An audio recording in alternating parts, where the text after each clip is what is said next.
ये पूरी दुनिया मैथमेटिक्स का यूज कर कर बनाई गई है, इसलिए हमें हर एक जगह पे मैथमेटिक्स का यूज दिखता है।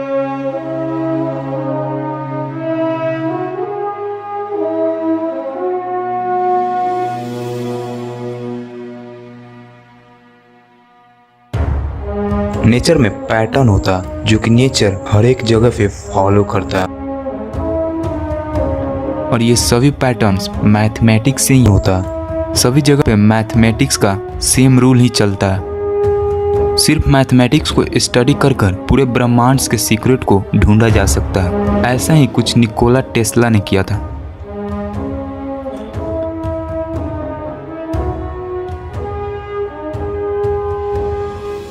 अनफॉर्चुनेटली नंबर 3, 6 और 9 के पीछे के सीक्रेट्स को बताने से पहले ही वो चले गए। लेकिन 20 साल के रिसर्च के बाद हमारे जो हाथ लगा है वो वाकई में हैरान कर देने वाला है। तो आखिर क्या पता चला है हमें?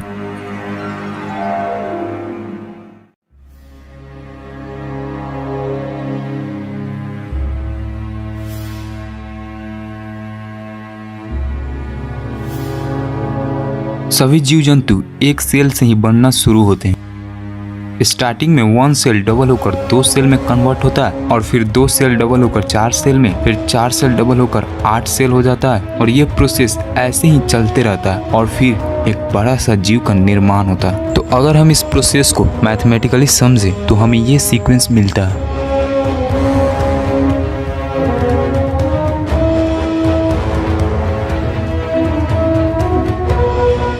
इस सीक्वेंस में आप देख सकते हो कि कोई नंबर 1 डिजिट का है, तो कोई 2 डिजिट का, तो कोई 3 डिजिट का। तो अब हम इन सभी नंबर्स को 1 डिजिट में कन्वर्ट कर देते हैं ताकि हमें मेन नंबर्स मिल जाए। 1 डिजिट में कन्वर्ट करने के लिए हम एक मेथड का यूज करेंगे जिसका नाम है डिजिटल रूट। इसमें हम नंबर्स के डिजिट को जोड़ देते हैं।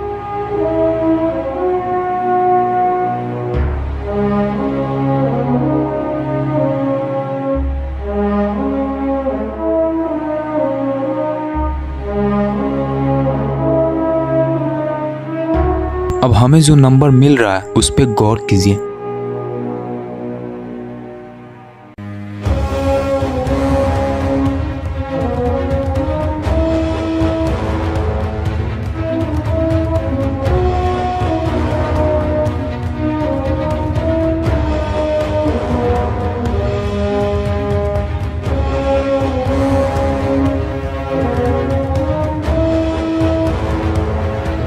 इस प्रोसेस के अपोजिट अगर हम 1 से हाफिंग करना स्टार्ट करते हैं और फिर आए हुए नंबर्स को रिड्यूस कर देते हैं, तब भी हमें यही नंबर्स मिलते हैं। और इन नंबर्स के ग्रुप में हमेशा नंबर 3, 6 और 9 एब्सेंट रहता है। नेचर के इतने बड़े प्रोसेस में जिस प्रोसेस की वजह से सभी जीव जंतु का निर्माण होता है, उस प्रोसेस में नंबर 3, 6, 9 का एब्सेंट होना, उस प्रोसेस में नंबर 3, 6, 9 का कोई रोल ना होना, ये कोई साधारण बात नहीं है। रिसर्च के बाद ये पता चला है कि ये पैटर्न जिसमें 1, 2, 4, 8, 7 और 5 नंबर्स हैं, ये थर्ड डायमेंशन को रिप्रेजेंट करते हैं। यानी कि ये नंबर्स एक दूसरे के साथ इंटरकनेक्ट होकर थर्ड डायमेंशन वाली दुनिया को बनाते हैं।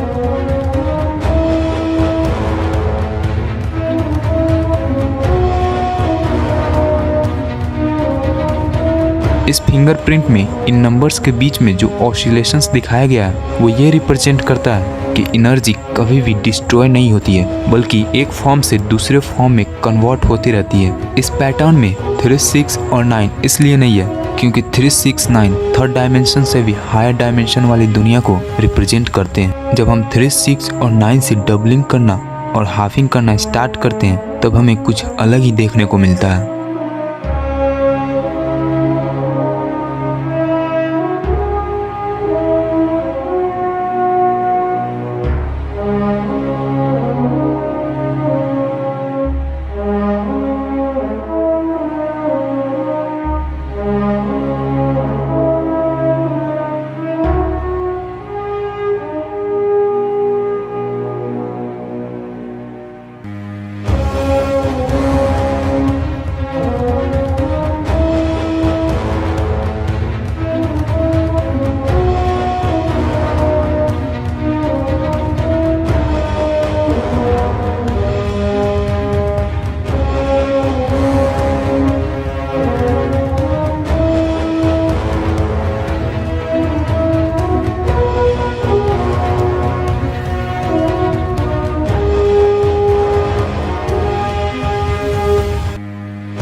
3 और 6 से डबलिंग और हाफिंग करने पर हमें सिर्फ 36, 36, 36 ही मिलता है। और इसमें भी आप देख सकते हो नंबर 9 एब्सेंट है। इस पैटर्न में भी नंबर 9 एब्सेंट था और इस पैटर्न में भी नंबर 9 एब्सेंट है। जब हम नंबर 9 से डबलिंग करना और हाफिंग करना स्टार्ट करते हैं तो हमें चौंकाने वाला रिजल्ट मिलता है।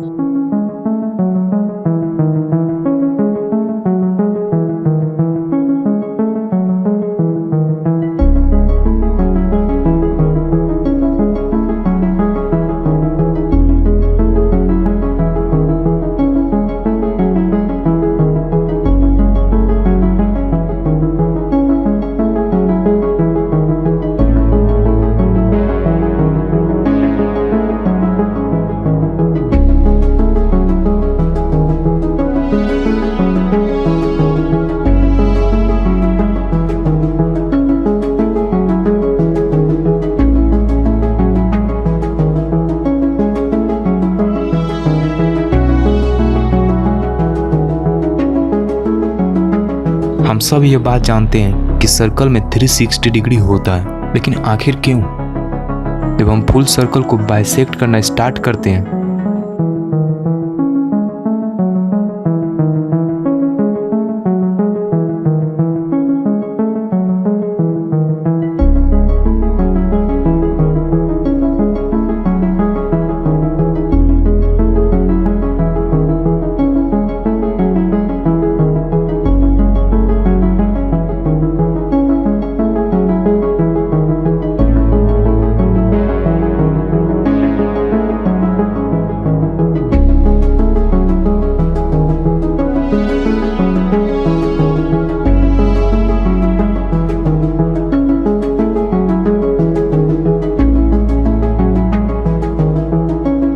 ये तो बात थी सर्कल की।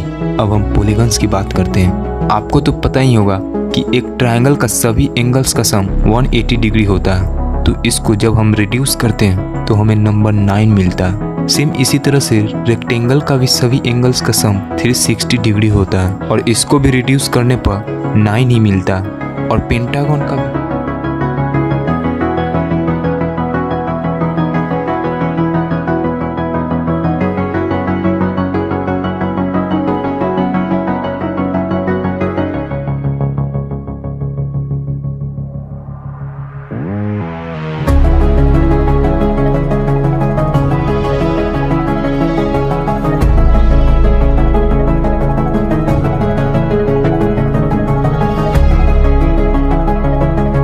इन सभी पॉलीगन्स और सर्कल के साथ नंबर 9 का कोई रिलेशन है। सिर्फ इन्हीं शेप्स के साथ नहीं बल्कि दूसरे ज्योमेट्रिकल शेप्स के साथ भी नंबर 9 का रिलेशन है। जब हम फुल सर्कल को बाइसेक्ट कर रहे थे तो हमने ये देखा कि आया हुआ एंगल नंबर 9 में रिड्यूस हो जा रहा है। इससे हमें ये बात पता चलता है कि जैसे जैसे सर्कल टुकड़ों में बढ़ता जा रहा था और स्पेस के सिंगुलैरिटी तक पहुंच रहा था, वैसे वैसे नंबर 9 भी स्पेस के सिंगुलैरिटी तक पहुंच रहा था। दूसरी तरफ पॉलीगन्स ने इसका अपोजिट ही खुलासा किया। पॉलीगन्स का जैसे जैसे साइड बढ़ता है वैसे वैसे वो सर्कल के रूप में आने लगता है। तो जब हमने पॉलीगन्स के साइड बढ़ा बढ़ाकर उनके एंगल्स को जोड़ा तो हमें सिर्फ 9 मिला। इसका मतलब ये था कि नंबर 9 दूसरे डायरेक्शन में भी, यानी कि स्पेस के सिंगुलैरिटी से इन्फिनिटी स्पेस तक भी फ्लो करता है, यानी कि स्पेस में नंबर 9 सभी जगह पे है।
आप रैंडमली कितने भी दिन ले लो, हफ्ता, महीना या फिर साल ले लो, जब आप सबको मिनट या फिर सेकेंड में कन्वर्ट करोगे और फिर उसका डिजिटल रूट निकालोगे तो आपको हमेशा नंबर 9 ही मिलेगा। नंबर 9 स्पेस टाइम दोनों में प्रेजेंट है।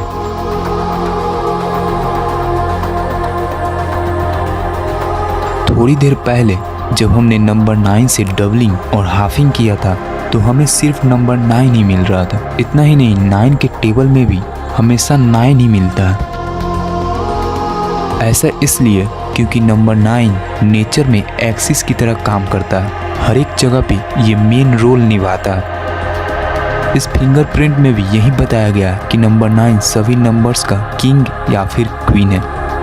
नंबर 9 3 और 6 को कंट्रोल करता है। नंबर 3 इस फिंगरप्रिंट के राइट साइड वाले नंबर्स 1, 2 और 4 को कंट्रोल करता है और नंबर 6 इस फिंगरप्रिंट के लेफ्ट साइड वाले नंबर्स यानी कि 8, 7 और 5 को कंट्रोल करता है। यानी कि सभी नंबर्स नंबर 9 के निगरानी में ही पूरे ब्रह्मांड को बनाते हैं। नंबर 9 पूरे ब्रह्मांड में मौजूद एनर्जी, वाइब्रेशन, मोशन और फ्रीक्वेंसी का सोर्स है। सभी चीजें इसी के वजह से एग्जिस्ट करता है।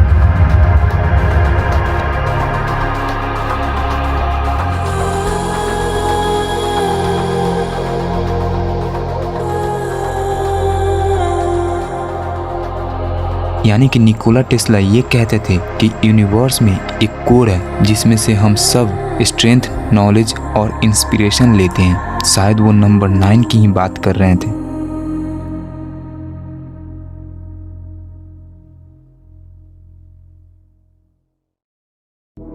ब्रह्मांड की ज्यादातर शक्तियाँ 2 पेयर में काम करती हुई दिखाई देती है, जैसे कि अर्थ का मैग्नेटिक फोर्स। इसमें सिर्फ नॉर्थ और साउथ पोल ही होता है। सालों से हम 2 तरह की शक्तियाँ को भी जानते हैं, एक अच्छी और एक बुरी। असल में ये सब एक छलावा है। 2 पेयर में कोई भी शक्ति काम करती ही नहीं है, सब कुछ 3 के पेयर में होता है। मैग्नेट्स में 2 पोल्स तो होते ही हैं, लेकिन सिर्फ इन 2 पोल्स की वजह से मैग्नेट काम नहीं करता, बल्कि इसमें एक तीसरा चीज का भी रोल होता है। इसका पोल्स 3 और 6 को रिप्रेजेंट करता है और मैग्नेट का एक्सिस नंबर 9 को रिप्रेजेंट करता है। नंबर 9 ही 3 और 6 को पावर देता है, यानी कि मैग्नेट्स का एक्सिस ही पोल्स को पावर देता है, तभी पोल्स काम करते हैं। यिंग यांग जो अच्छाई और बुराई को रिप्रेजेंट करता है। इस सिंबल में भी सिर्फ 2 कंपोनेंट्स नहीं होता है, बल्कि 3 होता है। इन दोनों पार्ट्स को 3 और 6 से रिप्रेजेंट किया जाता है और इन दोनों पार्ट्स के बीच में जो एस कर्व है उसे नंबर 9 से रिप्रेजेंट किया जाता है। यानी कि इस सिंबल में भी 3 कंपोनेंट्स होता है। असल में नंबर 3 के बेसिस पे ही इस पूरे ब्रह्मांड का निर्माण हुआ है। इसलिए तो ज़्यादातर चीज़ें 3 पेयर में होता है, जैसे कि एटम्स में 3 पार्टिकल्स होते हैं। इन्हीं 3 पार्टिकल्स से पूरे मटेरियल वर्ल्ड का निर्माण होता है। 3 तरह के चार्जेस भी होते हैं। टाइम भी 3 रूप में ही एग्जिस्ट करता है।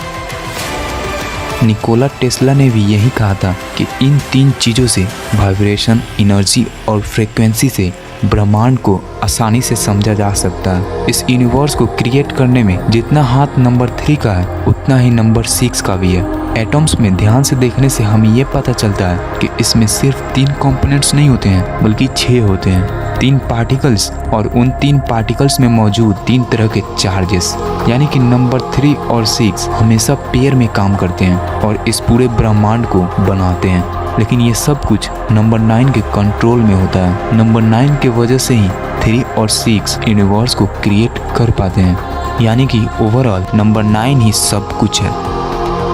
ये सब कुछ प्रतीत तो होता है, लेकिन साथ में ये कुछ भी नहीं है। मेरा मतलब ये है कि नंबर 9 सभी जगह पे मौजूद तो है, सभी चीज़ों में इनकोडेड तो है, लेकिन साथ में ये कहीं पर भी है ही नहीं, ये एग्जिस्ट करता ही नहीं है। यानी कि नंबर 9 0 के समान है। इसका आपको प्रूफ चाहिए तो ये देखो, कोई भी एक नंबर लीजिए जिसमें नंबर 9 या फिर 0 डिजिट के रूप में मौजूद हो। अब इसका डिजिटल रूट निकालते हैं।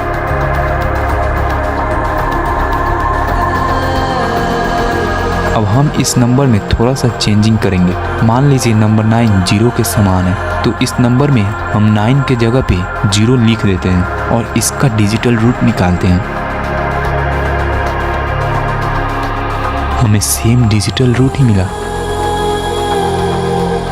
ऐसा उन सब नंबर्स के साथ होता है जिसमें नंबर 9 या फिर 0 डिजिट के रूप में मौजूद होता है। 9 को 0 से रिप्लेस करके डिजिटल रूट निकालो या फिर 0 को 9 से रिप्लेस करके डिजिटल रूट निकालो, आपको हमेशा सेम डिजिटल रूट ही मिलेगा। आपको तो पता ही होगा कि 0 को किसी भी नंबर से मल्टीप्लाई करते हैं तो हमें 0 ही मिलता है। सेम नंबर 9 के साथ भी होता है। 9 से आप किसी भी नंबर को मल्टीप्लाई करके रिड्यूस करोगे तो हमेशा नंबर 9 ही मिलेगा।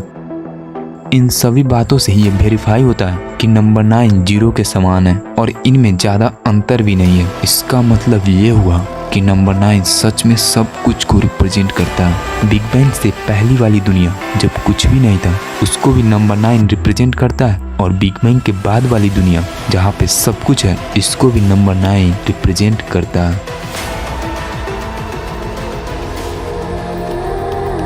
ब्रह्मांड में दो तरह की एनर्जी होती है, मेल एनर्जी और फीमेल एनर्जी। इन दोनों एनर्जीज को हम ट्रायंगल से रिप्रेजेंट करते हैं। बस अंतर इतना ही होता है कि मेल एनर्जी वाला ट्रायंगल ऊपर की ओर पॉइंट करता है और फीमेल एनर्जी वाली ट्रायंगल नीचे की ओर पॉइंट करती है। हिंदू धर्म में 3 मेन गॉड्स होते हैं। इन 3 गॉड्स को हम मेल एनर्जी वाले ट्रायंगल से रिप्रेजेंट करते हैं। वहीं दूसरी तरफ 3 मेन गॉडेस होती है जिन्हें हम फीमेल एनर्जी वाले ट्रायंगल से रिप्रेजेंट करते हैं। यही 3 मेन गॉड्स और 3 मेन गॉडेस यानी कि टोटल 6 मेन गॉड और गॉडेस को पूरी सृष्टि का रचयिता माना जाता है। यहाँ पे भी हमें 3 और 6 का रोल ब्रह्मांड को क्रिएट करने जैसा दिख रहा है, जैसा कि मैंने आपको पहले बताया था। लेकिन इंटरेस्टिंग बात तब सामने आता है जब हम इन 6 मेन गॉड और गॉडेस की पावर को एक साथ जोड़ देते हैं। ब्रह्मा और सरस्वती जी की एनर्जी के मेल से ऐसा पैटर्न बनता है। विष्णु और लक्ष्मी जी की एनर्जी के मेल से ऐसा ही पैटर्न बनता है। शिव और पार्वती जी की एनर्जी के मेल से भी यही पैटर्न बनता है। इन पैटर्न्स में आप देख सकते हो कि 6 ट्रायंगल बन रहे हैं। तो जब हम सभी 6 मेन गॉड और गॉडेस की पावर को एक साथ जोड़ देते हैं तो हमें टोटल 18 ट्रायंगल्स मिलता है जो कि नंबर 9 में रिड्यूस हो जाता है।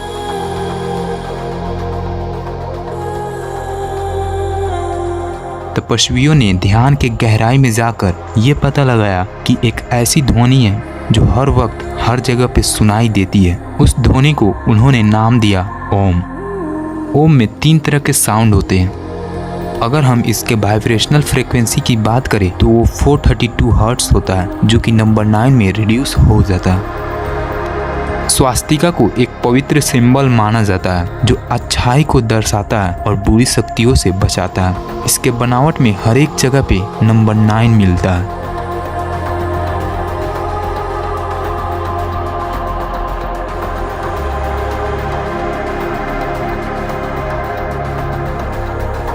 हमारे नंबर सिस्टम में 10 मेन नंबर्स होते हैं जिसमें नंबर 9 सबसे लास्ट में आता है। नंबर 9 के बाद कोई और दूसरा नंबर नहीं आता है। 10 कोई नंबर नहीं है, ये सिर्फ एक कॉन्सेप्ट है जिसे हम बातों को रखने के लिए यूज करते हैं। असल में नंबर 9 से ही सब कुछ शुरू होता है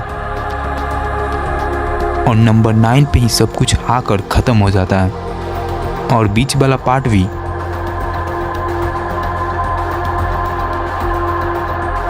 नंबर 9 का ही रूप होता है।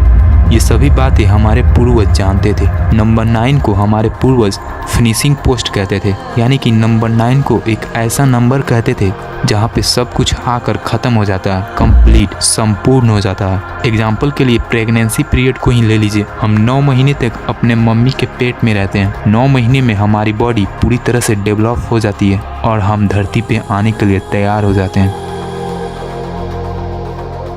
हमारे पूर्वज नंबर 9 के इम्पोर्टेंस को समझते थे। वैदिक मैथ में भी नंबर 9 का इम्पोर्टेंस को बताया गया है। ये भी बताया गया है कि नंबर 9 कैसे 0 के समान है। एंशिएंट इजिप्शियन, पाइथागोरियंस और कुछ मिस्ट्री स्कूल्स नंबर 9 के इम्पोर्टेंस को स्कूल्स में पढ़ाया करते थे।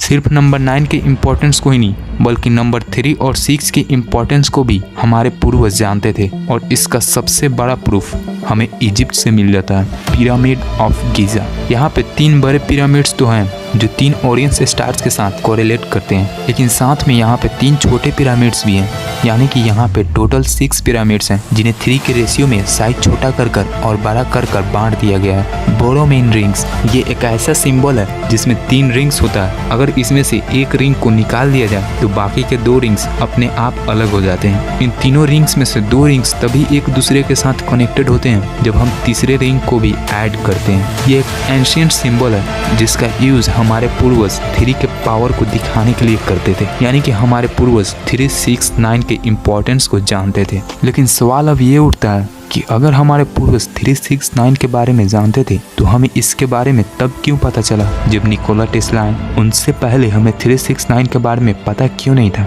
आखिर एकदम से क्या हुआ कि जो जानकारी हमें पता थी, बुक्स में स्टोर थी, वो खो गई?